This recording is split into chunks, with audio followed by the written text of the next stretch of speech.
Break news చూస్తున్నాం. Stock మార్కెట్లు భారీ నష్టాల్లో కొనసాగుతున్నాయి. 1700 పాయింట్లకు పైగా నష్టపోయిన సెన్సెక్స్, ఇక 500 పాయింట్లకు పైగా నిఫ్టీ పతనమైంది.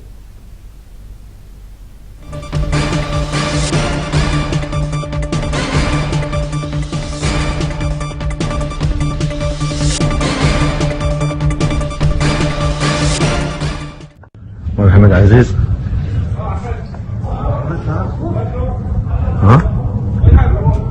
Mohammed Aziz. بالجبل مثلا منه.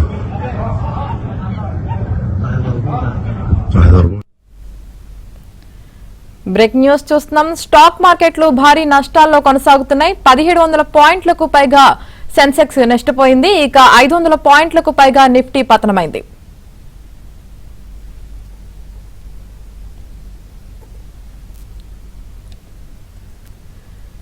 స్టాక్ మార్కెట్లు భారీ నష్టాల్లో కొనసాగుతున్నాయి. దీనికి సంబంధించి పూర్తి సమాచారం తెలియజేయడానికి ప్రముఖ బిజినెస్ అనలిస్ట్ సుందర్ రాజా గారు ఉన్నారు. సుందర్ రాజా గారు, గుడ్ మార్నింగ్ అండి. గుడ్ మార్నింగ్ అండి. సార్, మనం చూసినట్లయితే మరి యుద్ధం కారణంగా స్టాక్ మార్కెట్లు అయితే భారీ నష్టాల్లోనే కొనసాగుతున్నాయి. సెన్సెక్స్ వచ్చేసి 1700 పాయింట్లకు పైగా నష్టపోయింది. అలాగే నిఫ్టీ వచ్చేసి 500 పాయింట్లకు పైగా కూడా పతనమైంది.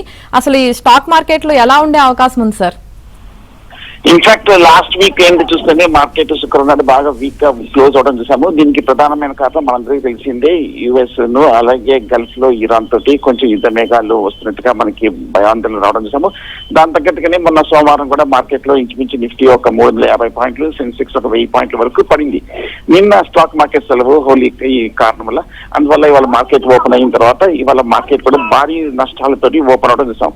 మీరు చెప్పినట్టుగా ఇందాక నిఫ్టీ ఇంచుమించు 550 పాయింట్ల వరకు భారీ నష్టాలతోటి ఓపెన్ అవడం చూసాం. సో ఈ రూపాయి కూడా బాగా బలహీన పట్టంతో ముఖ్యంగా ఇది ప్రధానమైన కారణం చూస్తే కనుక మనకి క్రూడ్ ఆయిల్ ఇంటర్నేషనల్ మార్కెట్స్ లో కూడా బాగా పడిన విషయం తెలిసింది.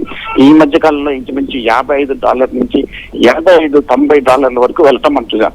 సో ఇది చాలా పెద్ద మేజర్ ఇంపాక్ట్ అనేది మన ఎకానమీ కాన్ఫిడెన్స్ కూడా మరింతగా పెరుగుతుంది.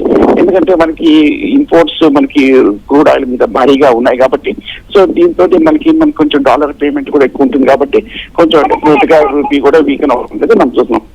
ఓవరాల్ గా మనకి దీనివల్ల మనకి ఇన్ఫ్లేషన్ కూడా మనకి పెరుగుతుంది కాబట్టి ఇది ఓవరాల్ గా ఎకానమీ మీద కూడా ఇంపాక్ట్ ఉంటుంది కాబట్టి మార్కెట్ కూడా ఒక భారీ కరెక్షన్ కనిపిస్తుంది. అనలిస్టులు, ఎకానమిస్టులు కూడా ముఖ్యంగా ఈ విధంగా ఇంత పెద్ద భారీగా క్రూడ్ ఆయిల్ పెరగడంతో ఏ విధమైన ఇంపాక్ట్ ఉంటుందని చెప్పి కూడా చాలా మంది కూడా విశ్లేషణ ఆలోచిస్తున్నారు. Right, thank you.